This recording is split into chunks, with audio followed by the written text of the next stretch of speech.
Mon ami, quand tu as faim et que tu n'as pas d'autre choix, tu n'as pas le temps de réfléchir sur chercher la motivation. Non, non, non. Mon ami, tu te lances. Tu te lances. Donc, si tu n'as pas faim, entoure-toi des personnes qui ont faim.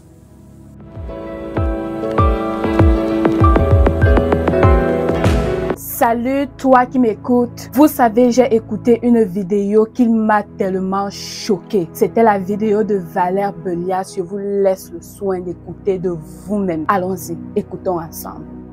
Ma personne, la vérité c'est que pour s'en sortir, il faut avoir faim. Il faut avoir très très faim. Pourquoi est-ce que je dis ça? Et ça parce que très souvent je rencontre des gens qui disent que ouais, je veux me lancer, mais je manque de motivation. Ouais, j'ai peur, je ne sais pas si ça va marcher. Mon ami, quand tu as faim, et que tu n'as pas d'autre choix, tu n'as pas le temps de réfléchir sur chercher la motivation. Non, non, non. Mon ami, tu te lances. Tu te lances. Donc, si tu n'as pas faim, entoure-toi des personnes qui ont faim. Et voilà. Pourquoi cette vidéo m'a choquée? Parce qu'elle est tellement vraie. Il y a des personnes que parce qu'elles ne sont pas encore retrouvées dans des voies où elles n'ont pas le choix que de s'en sortir. Elles n'ont pas de choix que de travailler pour s'en sortir, que de vendre, que de chercher, que de s'outiller pour pouvoir s'en sortir parce que ça passe ou ça casse. Quand des personnes ont encore de choix, elles peuvent dire qu'aujourd'hui, je n'ai pas la motivation parce qu'elles savent qu'à la fin du mois, elles vont aller gratter le père ou gratter la mère ou gratter un oncle pour prendre un peu des sous. Mais lorsque tu sais que tu es ton devant, tu es ton derrière, tu sais que personne ne va venir pour t'aider, tu sais que si tu prends des mauvaises décisions, toi-même tu vas écoper, toi seul tu seras devant ton propre destin et tu vas souffrir et tu vas pleurer toi-même. Tu sais que tu n'as personne, tu sais qu'il n'y a personne pour te venir au secours. Tu vas te lever toi-même, aller chercher ton argent, aller travailler dur. Et tu vas chercher même à aller au-delà de chercher l'argent. Tu vas avoir soif de plus, de te déployer, de travailler tes talents, de te développer pour pouvoir avoir quelque chose à offrir aux gens pour que l'on te cherche, pour que tu sois vraiment une personne recherchée, pour ajouter de la valeur et ensuite pour subvenir à tes besoins. Il y a beaucoup de personnes, je vais vous dire une vérité qui me dépasse toujours. Beaucoup de personnes ont mis leur talent en réserve. Beaucoup de personnes ont mis leurs dons en réserve. Je vais vous raconter une petite histoire qui va vraiment vous faire comprendre ce que je suis en train de dire maintenant. Un jour, je suis allée dans un magasin, dans un store. J'ai acheté des marchandises. L'avantage qu'on a ici en Occident, c'est que tu peux rembourser, tu peux retourner la marchandise au vendeur pendant un temps défini, peut-être 30 jours. Si ça ne te plaît pas, tu as essayé, tu retournes la marchandise et on te rembourse ton argent. Maintenant, ce qui s'est passé le jour où je suis allée rembourser la marchandise, je suis allée retourner cette marchandise pour qu'on me rembourse mon argent. Ce qui s'est passé, c'est que j'avais oublié ma carte de crédit, parce qu'on avait besoin de ça pour pouvoir remettre l'argent à l'intérieur. Maintenant, on m'a dit que la seule solution, c'est de me donner le gift card, c'est de me donner une carte, je peux dire une carte de don comme ça, une carte du magasin qui va me permettre d'acheter encore d'autres choses dans le magasin avec l'argent qu'on m'a remboursé là. On appelle ça en anglais de gift card. Voilà. Et maintenant, ce qui s'est passé, c'est qu'on a pris ma CNI, on a rempli mes informations et tout, et on a mis mon gift card, ma carte de don là, en mon nom. C'est ce qui s'est passé. Maintenant, donc, je ne sais pas qu'est-ce qui a apparu, je ne sais pas qu'est-ce qui s'est produit. Lorsque je pars pour effectuer la transaction d'achat, le nouveau achat que je voulais faire, il y a problème. On dit que ça ne passe pas, qu'il y a $0 disponible dans ma carte que on m'a donné. Il y avait quelques minutes, à peine quelques minutes dans ce même magasin. Je me suis exclamée, je suis allée voir la personne qui m'a donné cette carte-là. J'ai dit que mince, Comment est-ce possible que maintenant même, il y a quelques minutes que tu viens de me donner la carte, lorsque je veux l'utiliser pour faire mon nouveau achat, ça ne passe pas. Voilà ce que la personne m'a dit. La personne a pris ma carte, la personne est allée dans l'historique de la carte et la personne m'a fait voir quelque chose. Laissez-moi vous dire ce que la personne m'a fait voir. La personne m'a fait voir que justement la personne a mis une somme d'argent dans cette carte-là pour que je l'utilise. Mais cette somme d'argent-là, pour des raisons, peut-être ça a été suspendu, je ne sais pas trop, pour des raisons que la personne connaît avec son magasin, cette carte-là a été suspendue. Donc, elle était en mode réservation. Ça veut dire que l'argent qui était dans cette carte-là n'était pas disponible. Mais cet argent était en mode réservé. Donc, cet argent était réservé. C'est-à-dire que cet argent est dans la carte, mais elle est réservée. Cet argent est réservé et je ne pouvais pas l'utiliser en ce moment. Et j'ai demandé, qu'est-ce que je dois donc faire? Parce que j'ai retourné la marchandise, vous m'avez donné l'argent et je dois l'utiliser. Je vous ai montré la marchandise et la marchandise est même encore à côté de vous. La personne m'a dit que non, ne vous inquiétez pas. Il faut donner peut-être 15 minutes et après, l'argent là va quitter de l'état de réservé à disponible encore. J'ai dit que waouh, c'est comme ça que ça se passe. Ça a ouvert mes yeux qu'il y a beaucoup de personnes aussi dans la vie courante qui mettent leurs dons, qui mettent leur talent en mode réservé, qui réservent leur talent, qui réservent leurs dons, qui ne les développent pas, qui ne les rendent pas disponibles pour la société. Et en même temps, ces personnes-là, ces mêmes personnes se plaignent qu'ils n'ont pas de quoi subvenir à leurs besoins. Ces mêmes personnes vont venir voir d'autres personnes qui, s'il te plaît, tu peux me prêter telle somme d'argent. Comme tu vois là, je suis dans le game, c'est trop fort pour moi, c'est trop fort ce mois, je suis dans les dettes, je n'arrive même pas encore à payer. Je te promets, dans un mois, je vais te remettre ton argent. Et c'est comme ça qu'on connaît des histoires où les gens se sont fait des ennemis parce qu'ils n'ont pas pu rembourser l'argent et ils s'endettent par-ci par-là, par-ci par-là. D'autres utilisent leur carte de crédit, ils doivent l'État et c'est comme ça que ils deviennent des personnes ciblées de la société. Donc, il faut enlever tes talents de état de réservé à disponible. Rends tes talents disponibles. Dispose-toi à être ouvert, à utiliser ce que tu sais faire, ton domaine d'expertise. Ce que tu sais que quand tu le fais facilement et c'est tellement brillant et les résultats sont là. Ça prouve tout, c'est flagrant, ça ne ment pas. Tu sais que tu as le potentiel. Travaille cela, rends-toi disponible et quand tu as l'occasion, manifeste ton talent, déploie ton talent et que ça puisse aider une ou deux personnes ou trois ou plusieurs. Voilà. Peut-être la personne que tu vas aider n'est pas la personne forcément qui va t'amener dans les hauteurs, mais continue d'aider, continue à travailler. Et plus tu travailles, plus tu vas t'affiner, plus tu vas devenir encore plus expert, plus tu vas te découvrir. Tu vas découvrir que tu avais même encore plus que ce que tu ne pensais. Et c'est comme ça que tu vas aller d'un niveau A à un niveau B, d'un niveau B à un niveau C, d'un niveau C à un niveau D. Et c'est comme ça que tu vas monter les échelons. Et un jour, toi-même, tu vas voir que non, tu as de la valeur. Tu vas voir que vraiment, tu vas voir que ici, là, ça c'est le temps vraiment de mon éclosion en fait. Mais si tu restes dans ton coin, si tu gardes tes talents pour toi, tu ne te déploies pas, tu vis dans la paresse, tu restes, tu dis que tu es démotivé. Tu vas voir, tu ne vas jamais arriver à un statut d'éclosion en fait. Donc comme je disais, parfois, il faut même prier que Dieu te mette dans des circonstances qui ne vont pas te laisser le choix que de te faire travailler, que de te faire bosser. Des situations qui vont te montrer que, comme tu vois là, tu es ton devant derrière. Si tu ne travailles pas pour te déployer, personne ne va venir le faire à ta place. Tu as la maison à payer, tu as des responsabilités, tu as des choses sur ta charge.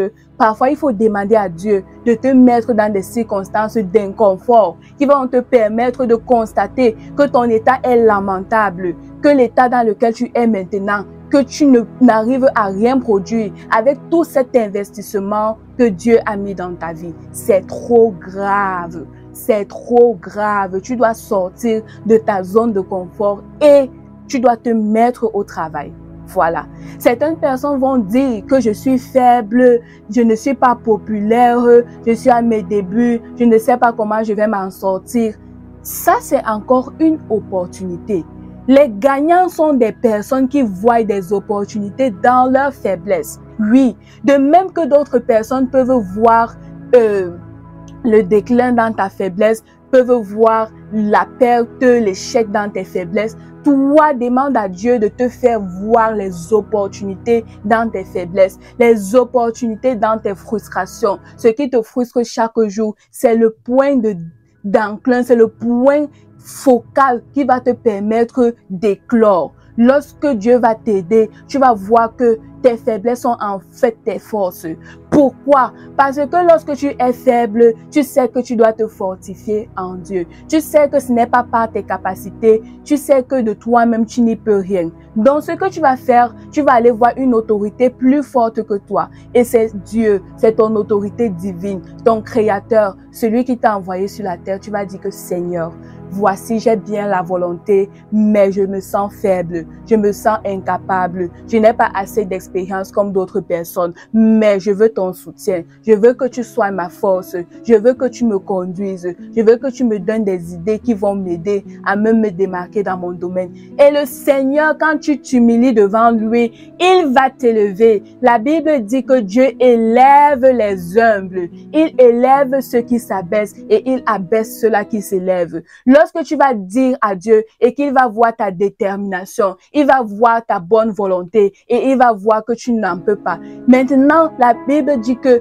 la puissance de Dieu s'accomplit dans ta faiblesse. Et c'est comme ça que Dieu va t'aider. Dieu va te faire vraiment gravir des échelons que même si avec toute ton intelligence, avec tout ton bagage intellectuel, avec tous les réseaux de contacts que tu avais, tu ne pouvais pas atteindre ce niveau-là. Dieu va te porter, Dieu va te soulever, il va te mettre dans un grand niveau d'auteur où seul tu ne pouvais pas y arriver. C'est ce que Dieu peut faire. Dieu peut te faire rattraper le temps perdu, te faire rattraper les années perdues, peut te faire rattraper et même dépasser ceux-là qui ont commencé avant toi. C'est pour cela que j'ai posté un post hier qui disait: le fait que tu sois faible ne te disqualifie pas. Tu peux aussi te réaliser. Tu peux aussi accomplir des grandes choses. Ce n'est pas seulement pour les autres. Toi, tu n'es pas seulement né pour pouvoir regarder les autres, pour pouvoir juste les applaudir et pour ne rien réaliser. Non. Parce que Dieu en toi, tu feras des exploits. Avec Dieu, tu feras des exploits. Tout ce que tu dois faire, c'est de savoir que tes faiblesses sont tes forces en fait. Tes faiblesses sont des opportunités d'aller demander le conseil de Dieu, d'aller demander à Dieu de t'aider. Et lorsque tu vas vers Dieu, il va te faire éclore, il va te faire gravir des échelons et arriver à des hauteurs où tu ne pourrais jamais imaginer. Tu vas voir des personnes de grande envergure te contacter, vont dire qu'ils ont besoin de ton service. Tu vas dire que waouh, moi si telle personne me contacte, je n'aurais jamais imaginé. C'est juste parce que la grâce de Dieu est sur ta vie. Tout ce dont tu as besoin, c'est la grâce de Dieu. Encore, je vais parler toujours à des personnes qui ont des potentiels, mais qui ne savent pas par où commencer. On commence tous quelque part, oui. Parfois, tu as tellement d'idées qui défilent dans ta tête, c'est tellement flou. Tu te vois que peut-être tu peux faire telle chose, mais des personnes à côté te donnent encore des idées et tu sais que avec les idées qu'ils te donnent là, pour l'instant, ça ne peut te mener à rien. Vous savez, le diable va utiliser les personnes dans ton environnement, même tes amis, pour te parler.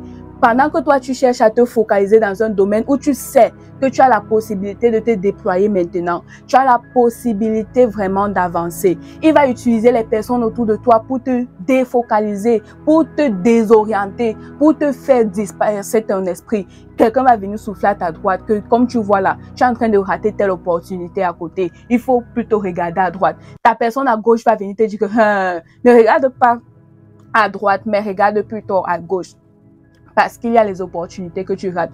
Et c'est comme ça que chaque fois, le temps passe et tu vas, quand chaque personne vient te parler, tu détournes ton visage, tu détournes ton regard pour regarder dans la direction de cette personne. Et pendant que tu laisses Là où tu savais que c'était ta focalisation du moment, tu commences à regarder à gauche et à droite, tu peux essayer de tenter. Après, tu vois que vraiment, ce n'était pas ça. Après, tu reviens encore, tu reprends à zéro, ainsi de suite. Je vais dire à ces personnes qui se sentent dispersées, des personnes qui se sentent défocalisées, vraiment, fais confiance à la voix de Dieu qui parle en toi, aux intuitions qu'il te donne. Ne laisse pas les personnes venir te donner des idées et te faire te disperser tout le temps et au final, tu ne fais rien. Il y a des personnes qui se retrouvent souvent à regarder la charge de ce qu'ils font. C'est tellement grand que parfois, ils regardent la charge et ils disent que mais ça c'est même quoi, c'est même trop. Je dois faire ceci, je dois faire cela. C'est tellement trop grand pour eux et ils se sentent incapables. Ils disent que je laisse alors tout, j'abandonne. Je ne fais même plus rien pour cette journée. Mieux je pars me coucher. Non! Ne regarde plus à la charge de ce que tu vas faire. Regarde à Dieu qui va t'aider à faire cela. Parce que si c'était trop facile, quelle devait être l'utilité de Dieu dans ta vie? Si tout tu pouvais faire par tes propres forces, Dieu n'aurait pas sa place. Il faudrait que des choses dépassent ta capacité, ça dépasse ton entendement pour que tu comptes sur Dieu et pour qu'il fasse l'impossible pour toi, pour que tu deviennes un témoignage, pour que des gens t'appellent, ils te demandent comment tu as fait. Parce que humainement, ça ne s'explique pas. Et après, tu leur dis que c'est Dieu qui fait ces choses. C'est Dieu qui m'a permis en une seule journée de réaliser 1 million de francs CFA ou 1 million de dollars. Je ne sais pas trop quel gros chiffre tu peux exprimer. C'est Dieu qui va te permettre de faire ça. Ce que les personnes vont faire en 10 mois, en 12 mois, Dieu va te permettre de réaliser ça en quelques temps seulement parce que tu t'es confié en lui. Du coup, je te conseille, c'est vrai, la charge est trop grande, mais ne regarde pas au poids de la charge, ne regarde pas à tes faiblesses, ne regarde pas à tes obstacles, regarde à Dieu. Lorsque tu as la bonne focalisation, lorsque tu regardes à Dieu et tu te mets au travail, tu lui fais confiance, tu lui soumets ton agenda, tu vas voir comment lui-même va s'occuper de tes affaires. Et quand Dieu met sa main sur tes affaires, tu n'auras que le succès. Tu vas voir que tu ne vas pas trop te casser, tu ne vas pas trop travailler même. Les gens vont croire que c'est ton travail qui fait ça, mais quand ils vont te demander, tu vas dire qu'en réalité, je n'ai même presque rien fait, mais c'est la grâce de Dieu qui m'a ouvert des portes, qui m'a ouvert des portes. Donc tout ce que tu dois avoir, c'est la soif, comme Valère a dit. Tu dois avoir la soif de plus. Tu dois être dégoûté de ton état présent. Il y a des personnes qui sont tellement dans le statu quo, qui n'avancent pas, qui sont tellement confortables dans leur situation. C'est inadmissible. Il faut quitter cet état de trop confortable là. Tu es trop calme. C'est comme si tu es trop à l'aise dans cet état où tu te trouves. Tu dois montrer à Dieu que non, tu en as marre de cet état. Tu veux vraiment te déployer. Tu veux voir un changement dans ta vie. Tu veux être une personne qui donne. Tu ne veux pas seulement être une personne qui reçoit des autres. Lorsque tu vas le faire, lorsque tu auras la bonne volonté, lorsque Dieu va te voir passer à l'action, lui-même, il va entrer, il va t'aider. Parce que Dieu ne peut pas t'aider sans ta coopération. Dieu ne peut pas t'aider si toi-même tu ne veux pas qu'il t'aide. Donc toi, tu dois faire le premier pas et Dieu va vraiment venir mettre sa main et il va t'aider. Voilà. Tu as la solution à ton problème, c'est la soif, comme Valère a dit. Tu dois avoir faim, tu dois avoir soif de plus. Si tu ne veux pas plus, si tu ne montres pas la détermination que tu veux plus, en quittant ta zone de confort, tu n'auras pas ce plus-là. Tu as la solution à ton problème aujourd'hui. Quitte l'état de réserve, enlève tes dons qui sont encore sous état de réserve et rends-les disponibles. Rends-toi disponible, rends tes dons et tes talents disponibles et quand tu vas les rendre disponibles, tu vas venir me donner ton témoignage. Il n'est jamais trop tard et le fait que tu sois faible ne te disqualifie pas. Allez, on se retrouve la fois prochaine. Ciao!